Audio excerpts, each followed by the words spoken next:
Hi ladies, welcome back to my channel. So in today's video I'm going to be talking all about my 5 months postpartum and kind of how I'm feeling, and also baby girl's 5-month baby update. And she's currently having a nap at the moment, so when she is awake I will bring her on camera.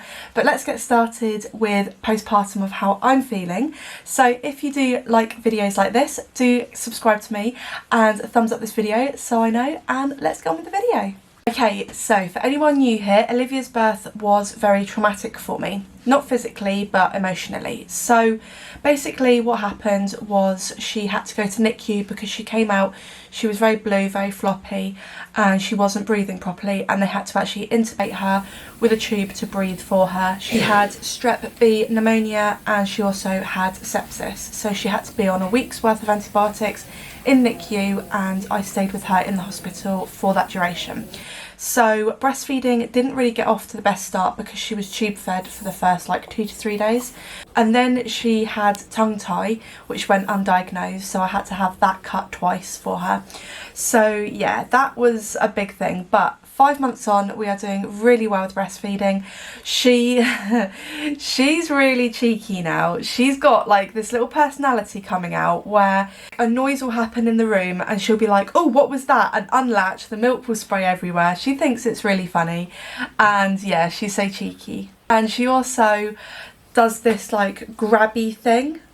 I'll insert a video like right here, but she does this like grabby thing where she kind of almost wants the milk to come out more, so she kind of does this on me, and it's actually quite sore, especially if I haven't cut her nails for a while.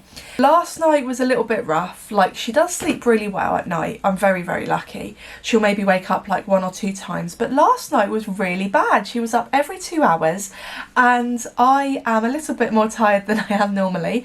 I'm not quite sure what happened, but then she did do a huge poo this morning, and going on from that she does maybe 1 poo every like 4 days. So I think it was like a build up of that. Maybe she had a little bit of tummy ache and she just needed like the milk to kind of help everything go through. But yeah, that was a bit of a rough night. During the day she will feed every 2 hours and she will nap for around an hour at a time. Sometimes I can put her dummy back in and she will then go a little bit longer. But what tends to happen is I feed her as soon as she wakes up, and then she has a little play for about an hour, then she has a nap for an hour, and then she's back up for milk. So I will be making a separate video on this, but I do have a thing which I believe is called phantom period, where you get all the same symptoms as your period coming on, but then it doesn't actually happen. So I will be making a separate video on that. So along with breastfeeding her, we were also introducing bottles, and sometimes it would be express milk, and on the occasion I would give her a little bit of formula just to kind of see if she'd like the different flavours, really, because I didn't want her solely like only breast milk, because then I would feel like this enormous pressure on myself. So I felt more comfortable if she would, you know, take the odd bottle of formula, which she did up until 4 months old, and then suddenly she refused bottles. I went through every single different bottle you can imagine. I went round to people's houses and bought them second hand because I was so desperate to get them there and then, and it was really intense. And I've just had my birthday, which was amazing. Again, I will be making a separate video on that. So the week leading up to my birthday, I really needed her to take a bottle because Matt's mum was having her, and obviously I wasn't going to be there for the day because this was like the first time we were leaving her. So it was like very intense, and she was suddenly refusing bottles, and I was like, oh no, what are we gonna do? And it was really strange because she was fine taking bottles before, and then suddenly 4 months she was like, nope, I'm not gonna do that, I'm a big girl now. Yeah, that was really stressful. But I will be making a separate video on like how to encourage your baby to take bottles, things like that. But the ones that we did end up using were the Little Angels. I'll put a picture here. Little Angels as the bottles, and she really liked them and took them straight away, and it was really weird. I'm so glad that I ended up spending all that money, because now she's just taken like the cheapest bottles out there. She is in 3 to 6 month baby clothes at the moment, and she is now 5 months old. So yeah, she's doing really well. She's growing really well. Haven't had her ways actually, because I tended to get really obsessed with like this line that they have to follow, right? And it really got me down a lot when the midwives or the health visitors would say to me, oh, they're dropping off their centile, or you might have to top up with formula, because this is what happened with Harry. And it got to the point with Harry where I felt like my breast milk wasn't adequate enough for him, and I started to doubt myself, and I was thinking maybe I'll just stop breastfeeding altogether because it's not good enough. And I ended up giving him formula top-ups, and then my milk depleted, and then I ended up with no milk. So the decision to stop breastfeeding was kind of taken out my hands, because it was kind of inevitable, because I wasn't nursing as much, that my milk would just dry up. So that's what happened with him at 6 weeks. With Charlie, I nursed him for 9 months, and then he like suddenly went cold turkey on me. So I really hope that Olivia doesn't do that when I go back to work, because that would be awful, and that threw my hormones completely out of whack. And if you're not going to weigh your baby, they say to just look out for like how many wet and dirty nappies they have a day. More wet at this age, 5 months. Because breastfed babies, I believe, they don't poo as much because there's not as much waste or something. That's what I've heard anyway from my health visitor. I also look at her like demeanour, and she is very placid, she is very calm, but now she is starting to do this thing where I will feed her, burp her, give her a little chat, you know, and then I will put her down and, you know, go and hoover or something.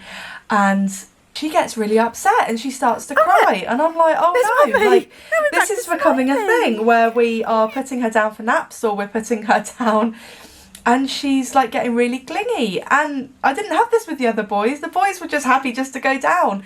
So that's a new thing, that most of the time she's really content, but I think it's more when she's tired. I'll put a little clip here, but she just gets really upset, and then as soon as I go to her, she's like, oh, I'm happy now, oh, there's mummy. She is also a really smiley baby. Everyone says to me, like, I've never seen a baby so smiley as Olivia. And I'm like, no, actually neither have I. Really lovely. She's so happy. Harry used to make me work for his smiles. Like, not like a really miserable child, but he used to make me work for his smiles. I used to have to like really tickle him and like really, you know, play games with him. He was quite a happy baby, but he was very like calm and placid, and would just sort of quite happily sit there and just watch the world going by. It's really funny how they're all different. Okay, so my camera battery's just died, but she has just woken up, so I thought I would come and say hi with her. What is our outfit of the day? I think this is from Jules. Yeah, there's the little bunny there. You say hi. You've just woken up. Are you okay? Just quickly show you the back of her hair as well. It is so cute. Oh, pull your top down. Look at this, where she rubs it. It's still coming out, bless her. Yeah, there's a smile. Just a little smile today. So I'm not a performing monkey. No, I'm not. I don't know what colour her eyes are going. Like a bluey green, but they could quite easily turn brown because Matt's eyes are brown. Harry's eyes were like a dark blue when he was born, and then they went brown, and Charlie's were blue and then they stayed blue for ages, and then when he was about 4 they went like a greeny blue. What colour are your eyes going to be? I don't know what colour her hair's going to be either. It looks quite reddy. It looks quite red, like a strawberry blonde. What do you reckon? That'd be pretty. Yes, it would. So I do hope you enjoyed this video. Give it a thumbs up if you did. Subscribe to us for free. And yeah, we will see you in our next video. Let me have your little hand. Say bye, ladies.